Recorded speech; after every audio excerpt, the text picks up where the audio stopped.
Hello, everybody, and welcome to the Talk of the Town podcast. If you have not already, make sure to hit that subscribe button as we're now on the road to 500 subscribers here on the YouTube channel. If you love sports content, sports talk, anything from the NFL to the NBA, it's all right here on the Talk of the Town podcast. And hey, the wildcard weekend is officially over. We're heading into the divisional round of the playoffs now. We have some great divisional matchups here heading into this weekend.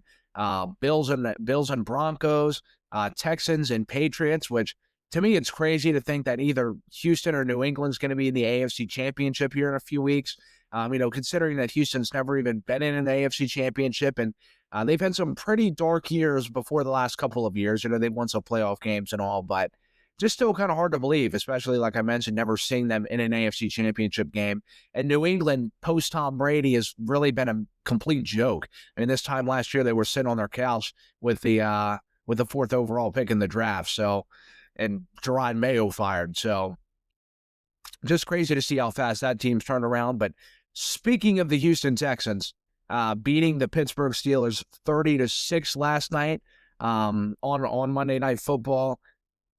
That was a disaster for the Pittsburgh Steelers. I actually took them to win that game 20-17. I thought, hey, in Pittsburgh, the fan base is desperate for a win. I think Tomlin is, Aaron Rodgers, the team, everyone that is just, has any meaning to the Pittsburgh Steelers whatsoever is desperate for a playoff win. It has been a decade now since they have won at least one playoff game, which is just insane considering all the winning seasons they've had and just success. I mean, yeah, they haven't necessarily been the most dominant team in the league, but they've been more successful than most. I mean, you figure they'd at least win a game or two between that stretch, but it's just been rinse and repeat for this team.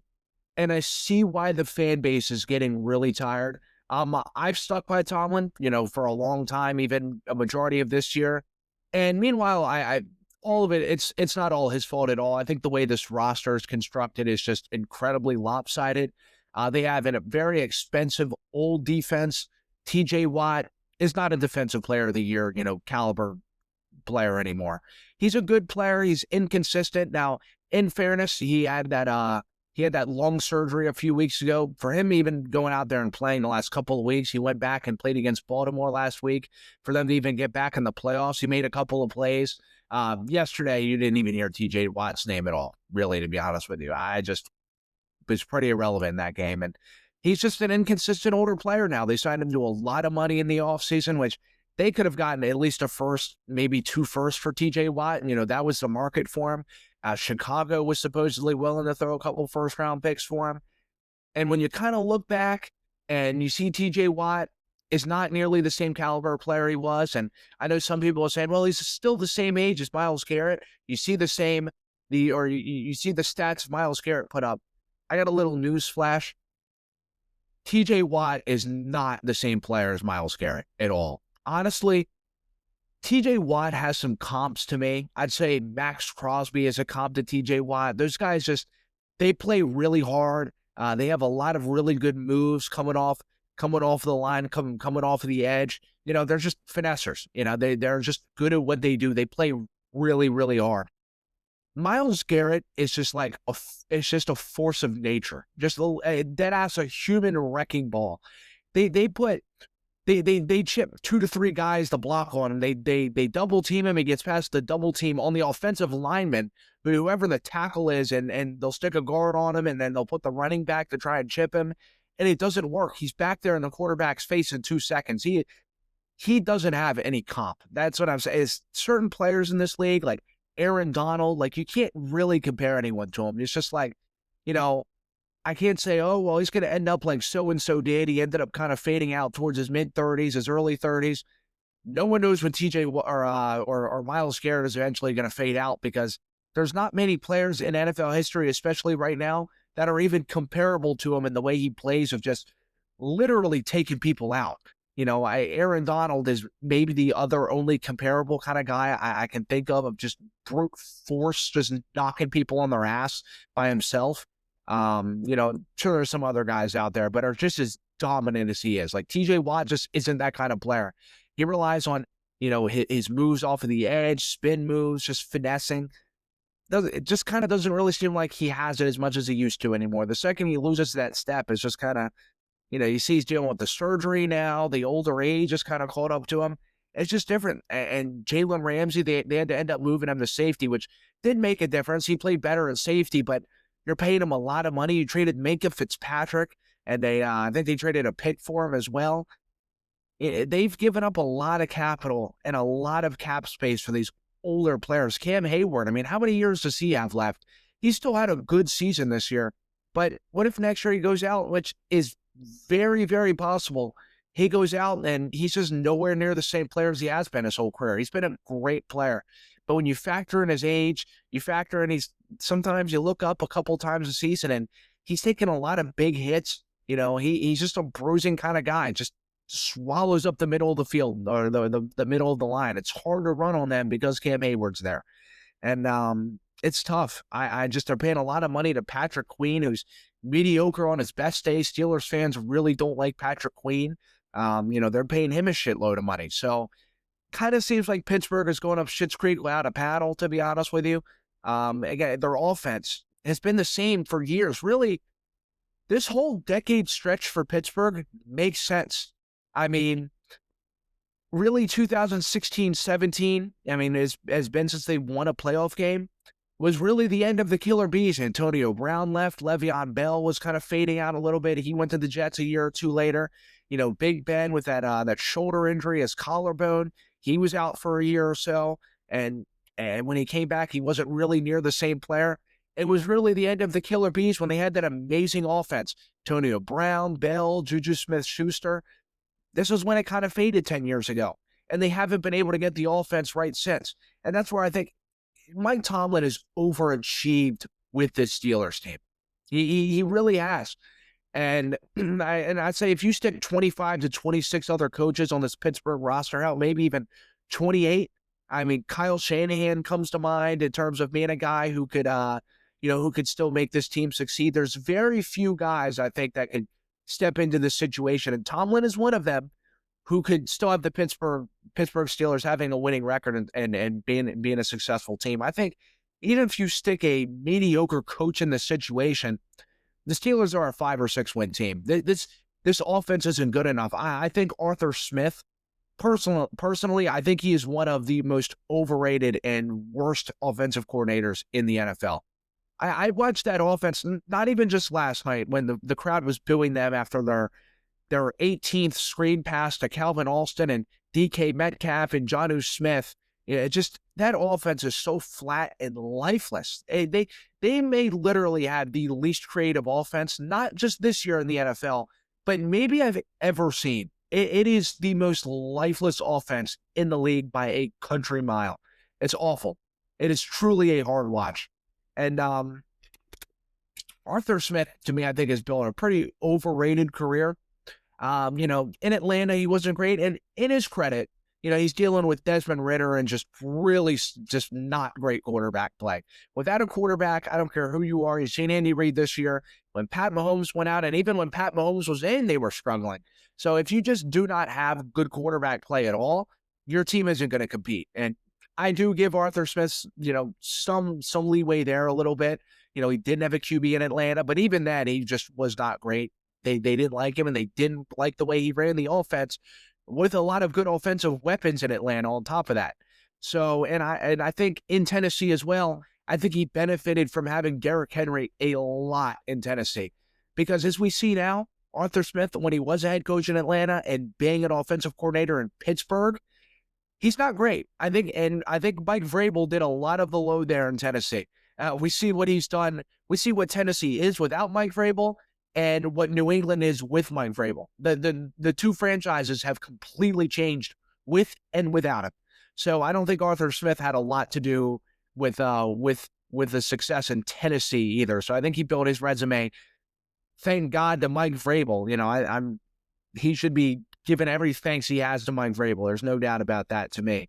So I just think the way the offense has been constructed since the Killer Bees, old quarterbacks, Russell Wilson last year, who you look at him, and it's still like it with Wilson, and it was like it in his last couple of years of Pittsburgh, and even in New York when he started at the beginning of this year.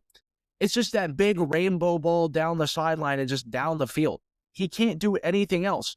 And even with Aaron Rodgers this year, that's kind of what it felt like their offense was like, if he's not throwing the deep ball down the field, and if Darnell Washington isn't dragging the whole team along with him, or DK Metcalf going 40 yards down the field, Calvin Austin, that team had no identity on offense whatsoever. To me, I thought they did not run the ball enough at all this year, and especially last night. Like, who was it against? It was the game before Baltimore. It was Cleveland. Jaylen Warren was averaging like 7 yards a carry, and he had like 12 carries in the game.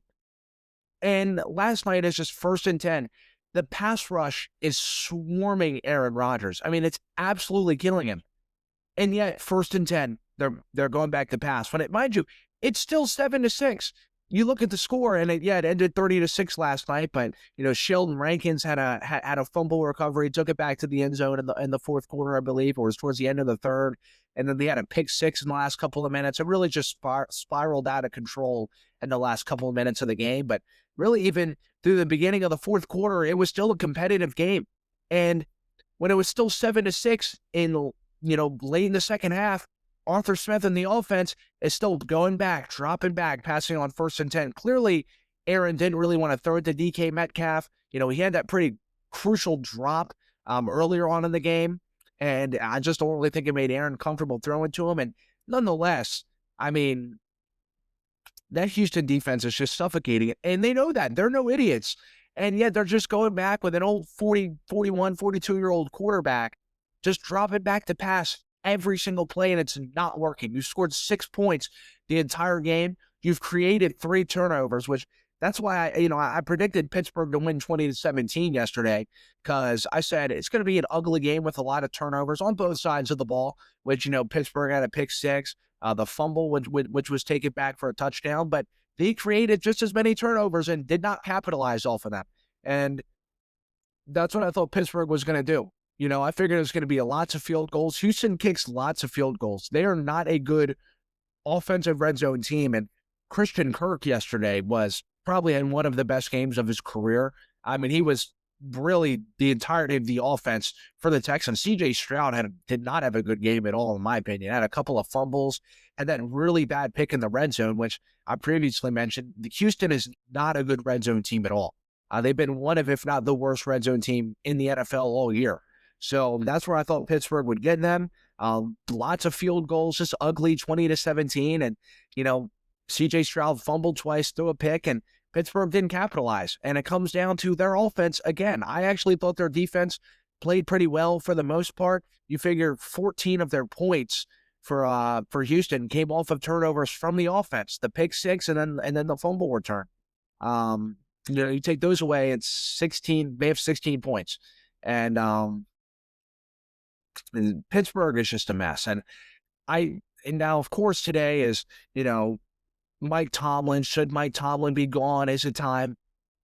I do think it's time for a reset in Pittsburgh. I agree. When you watch rinse and repeat, it's kind of like, no matter what it is, let's say if you're working somewhere or you're making a business, whatever it is, and you're on the verge of major success and you're more successful than most. That's what Pittsburgh is, they're more successful than most organizations. If you could say the Tennessee Titans or the Cleveland Browns or, just the Jets for the last 19 seasons or something could have consecutive winning seasons for 19 years, they would take that in a heartbeat. They are more successful than just about a majority of teams in the NFL. They had a couple of Super Bowl wins in that stretch, back against the Seahawks, the Cardinals in the early to mid 2000s there.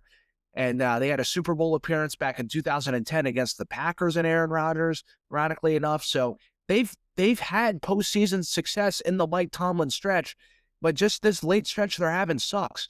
And, it's like you're on the verge of success no matter what you're doing, just big time success. Let's say you go for making you're more successful than most. Let's say you're making $250,000 a year, somewhere around there. You do better than most people, but you're on the verge of all of a sudden you're looking at making $1 million a year or something like that, just to being a CEO of a business and it starts growing and growing and growing. That's what the Steelers are. They're right on the verge of having a couple of wins in the playoffs and maybe, staking in a Super Bowl run here and there. You figure you get there all these times in a row and all these winning seasons, you figure, even if you're an underdog, you don't necessarily have the greatest team in the world, you'd be able to sneak in a postseason run to make the Super Bowl or something every now and then. They just haven't done anything at all with it. It's just been rinse and repeat. The offense sucks year in and year out. They just get ass blasted in the playoffs. And that's one thing I was mentioning when I was watching the game yesterday is, the last couple of times I've watched Pittsburgh in the wild card round, it's like, they're not necessarily going in and losing to a game-winning field goal. They just seem like they're getting their ass kicked. And it makes sense because here's their last couple of playoff games, 30-6 yesterday. They were down 21-0 in the third quarter against Baltimore last year. They ended up scoring some touchdowns, but ultimately they still ended up getting blown out for the most part. 21-0 to Buffalo the year prior, 35-7 against the Chiefs the year prior, 28-0 against Cleveland in quarantine. Remember when they had the 11-0 start, and then they finished like 12-5. They played Baker and the Cleveland Browns. They were down 28-0 in the second quarter in that game. 21-0 against Jacksonville in 2017. 33-9 against New England. It just goes on and on over the stretch of them just getting killed. Every time I look up at Pittsburgh, they're just getting, they're not even competing in these wild card games. And that goes to show you, they're sneaking in the regular season because they get to play Cleveland twice a year, Cincinnati for the most part. Besides, Joe Burrow and them really had that one great year, but for the last couple of years, they've dealt with injury and bad defenses. They get at least 3 to 4 wins a year off of that. They always get one against Baltimore, no matter how good Baltimore is. So you figure that's 5 wins right there. They swept Baltimore this year. They really just kind of own their division, to be honest with you. And then they'll sneak in, they'll get bad games, whether it's teams like the Jets or whatever, and they may get an upset in the season, but that's really their season in a nutshell. It's kind of just taken over the weakest of the AFC North. And the Steelers, I don't know what they do from here. I think they should kind of pull the Ravens, go for a reset, because what they're doing is just the same thing every single year. Stop signing old quarterbacks. And Omar Khan, I think they have an issue because they extended him for like 3 years back in July. Their general manager. And I don't think he's good at what he does at all. You traded a ton of draft capital and gave up a shit ton of your salary cap for DK Metcalf, who may not even be a top 15 receiver on his best day. You watched him yesterday. I know Houston's defense to me is the best in the NFL, but he had no business in terms of being a number 1 receiver in that game yesterday. He didn't do anything. And then he's out there, bickering with the Lions fan, got suspended for a couple of games, which could have ended up ultimately costing them a trip to even playing yesterday at all. They're lucky they were even there in the first place. I just, again, they're old, expensive defense. You could have ended up shipping off TJ Watt, getting a couple of firsts and, freeing up some cap space. You can't figure out your quarterback situation at all. I know Aaron's probably the best quarterback they've had since Big Ben.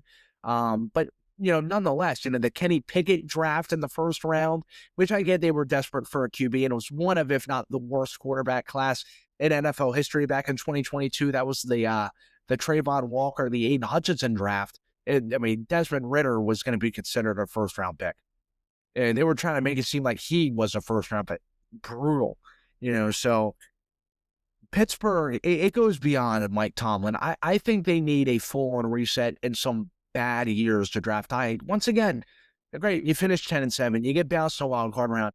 You're picking in the early to mid-20s now. Again, you're not always going to stumble upon a TJ Watt in the 20s in the first round.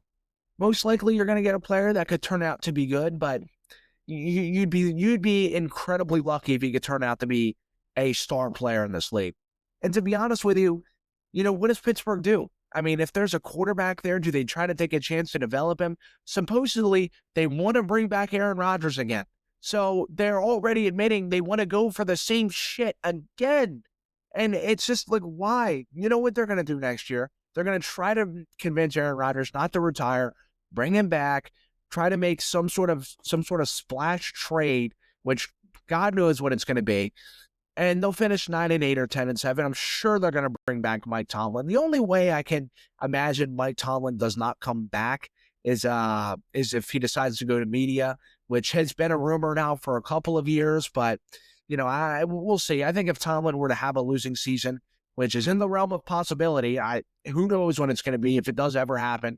We've been saying for years, this is the year the Steelers are going to fall off. They're going to have 7 wins, 6 wins, whatever it is, and it does not come. So I'm not going to sit there and say next year will be the year the Steelers have a losing record, because when it happens, it just will happen. I don't know, but something's got to change, and I think they don't have a choice but to get rid of Arthur Smith. Like I mentioned, they have the least creative offense in the NFL. It is a disaster. It is an awful watch. And, their defense under Tomlin, it's a good defense. It's expensive. It's getting old. It's aging. But, no matter what, they always seem to make it work. He doesn't have Palomalu and, those guys back there, of course. But, the Steelers need something fresh. They just did. The fan base is calling for it as well. At some point, you just got to pull the trigger. You've got to do something, because even as if it was, no matter what team I'm a fan of, it's like I'd get sick of going 10-7 and getting bounced on. You feel like you have no hope. I'd rather look forward to drafting number 1, 2, 3, 4, 5, whatever in March than just get bounced in the wild card round and just. To me, it gets old. It would just get so old. And I get it, Pittsburgh fans, because it's just got to be getting there. But something's got to change. The Rooney family, they've got to figure something out with Omar Khan. They don't operate like they used to in Pittsburgh. They just don't. Just bad trades, just big time signings to older players and even players that just aren't great. Like George Pickens is better than DK Metcalf. We've seen it this year, and they wouldn't have had to pay him. I mean, yeah, they would have probably had to pay him this year, but they could have figured something out. And, you go and trade for a receiver that's worse than George Pickens and older, now on a massive contract. I think he's on his 3rd contract. So, that's rare. You often get a guy give a lot of money like that to a receiver who's now on his 3rd contract. So they just don't operate like they used to in Pittsburgh. It's got to be a fresh start coming somewhere there in that organization, because it just is not good. And, for Houston, though, I've went on the last, 22 minutes or something talking about, Pittsburgh, because there's a lot to talk about there. I could still go on, really. But Houston, you have to give a lot of props to them and to where they've been at. They've had a lot of dark years. And even, you go back before C.J. Stroud and D'Amico Ryans. I mean, they had those couple of years at Davis Mills. Deshaun Watson, they had some pretty good years with him there, but that ended up getting really weird, of course. They got some 1st-round picks back from Cleveland for that. Look, they fleeced Cleveland. Cleveland now is stuck in one of the worst situations in NFL history with Deshaun Watson. Just weirdo. Houston bailed that. Thank God for them. But seeing where C.J. Stroud didn't have the greatest game last night, he had a couple of really bad turnovers. He hasn't really been fumble-prone this year. He had a couple last night. They have a tough assignment against New England next week. New England's at home, but that defense can make anyone just crumble. I mean, New England gives up a lot of sacks. We seen it against the LA Chargers defense a couple nights ago. He got, people were talking about how many times Justin Herbert got sacked. I think May was only sacked 1 less time. So, and that's where people are using that against Herbert, actually. It's like, well, May only got sacked 1 less time. I don't know what the hell the Chargers are doing. Everyone's trying to make it seem like Herbert, this, and, it's whatever. Chargers and them lost anyway, so it doesn't really matter. But it's going to be a tough assignment for the New England Patriots going against the Texans. I know a lot of people are going to say, Houston going into New England now 15-3 after the win against the Chargers. They should feel like the favorite. Their offense has been great all year. The one thing, though, that Houston is looking up to now, with Nico Collins potentially going in concussion protocol, that is a big blow for Houston, because I've been saying all year, and even yesterday, Houston did win that game. They put up 30 points. It was not because of their offense. Their offense kind of stunk, and if New England plays defense like they did against the Chargers, now, mind you, they do not, or they may have Christian Gonzalez. New England is a completely different team without Christian Gonzalez. They were 1-2. They're like 1-2 without him or something like that. They started like 1-2. They lost to Pittsburgh, and since then, and since Christian Gonzalez came back at the beginning of the year, they went on that 10-game win streak, and they've been a completely different team. Now, when he went out, they still played good defense, and I think the team is different than what they were at the beginning of the year anyway. But he is one of the best corners in the NFL. Now, Nico Collins is out, so they may not be able to fully take advantage if Christian Gonzalez cannot go on Sunday. So we'll just have to, we're all eyes and ears on that, on Nico Collins and Christian Gonzalez. So kind of seems like both teams are catching a break there somewhat. It sucks that some of their best players on offense and defense are out, but they're kind of both catching a break. But that Houston Texans defense is some scary stuff. I watched them last night, and I think we all did. Or, if you watched the game and if you were watching them at all this year, everyone knows how good that defense is. And DeMeco Ryans is one of my favorite coaches in the NFL. What he has done with that organization alone is just nothing short of incredible. Just that defense. I still think they have a little bit to figure out on offense. Their offensive line isn't great. They're ranked 27th on PFF. They let up a couple of fumbles yesterday. They get pressured pretty easily. They traded away Laramie Tunsil. So they're definitely going to be looking to improve the O-line in the all season, of course. But I have every belief in the world the Houston Texans could win the Super Bowl this year. If C.J. Stroud can kind of just dig in his bag a little bit, kind of, get back to that rookie mode Stroud, that is a team I don't know Buffalo could beat. I know Denver beat them earlier in the year, but C.J. Stroud got hurt earlier on in the game. I think Stroud makes a huge difference for that team, of course, when he's playing anywhere near his best. He's one of the better quarterbacks in the NFL, of course. But, they have some building to do on offense. But, we ain't worried about the offseason right now. They're 2 games away from the Super Bowl. And I have every belief in the world this team could potentially make it there. And that defense is suffocating. Will Anderson and Daniil Hunter is the best, just defensive lineman duo in the NFL. They are just a menace to go against. That's got to be an absolute nightmare for teams to just go. I would rather go against Myles Garrett alone than just go against those two. And nonetheless, you got to worry about guys like Lassiter, Derek Stingley, like Petrie. They just have elite talent on that side of the ball. And we kind of seen it with the Ravens. And meanwhile, I don't think the Ravens defense is quite as good as the Houston Texans defense. They still have elite players. Kyle Hamilton, Roquan Smith, who might be kind of entering his twilight years, is still a really good linebacker. They were schemed so poorly by Zach Orr. And you look at some of these other defenses, they are schemed so poorly by their defensive coordinator. And DeMeco Ryans, I don't care who you put out there. He schemes a defense and pumps them up better than almost anyone I've seen. And right now, currently in the NFL, he is the best of the best. He just is. Him and Robert Saleh, both, 49ers defensive coordinators. Of course, DeMeco Ryans, former 49ers defensive coordinator. Those guys are just, to me, incredible. DeMeco, you just had to give him a lot of props. I mean, this organization has had some dark years. They've never made an AFC championship. Now, meanwhile, they haven't been around the longest, but they've also had years where they've been pretty good, even with, Matt Schaub, years ago, about 10, 15 years ago. They had those years to where it was like they had really good teams with J.J. Watt and all, but couldn't manage to get over the hump. Deshaun Watson, they had a couple of really good years with him. It was looking like, was it back in 2019, they were going to kind of blow out Kansas City. I mean, they were up on them a ton. It was like 24-0 at one point, and Kansas City ended up just beating the brakes off of them. So, Houston, this is going to be a really, really good game coming up this week. Yeah, I mean, it is, man. The Houston and New England, I think that's going to be a coin toss of a game. I do think it's going to be a tough matchup for Houston because if that New England offense, Drake May is a tough cookie, dude. That guy, he is tough to bring down.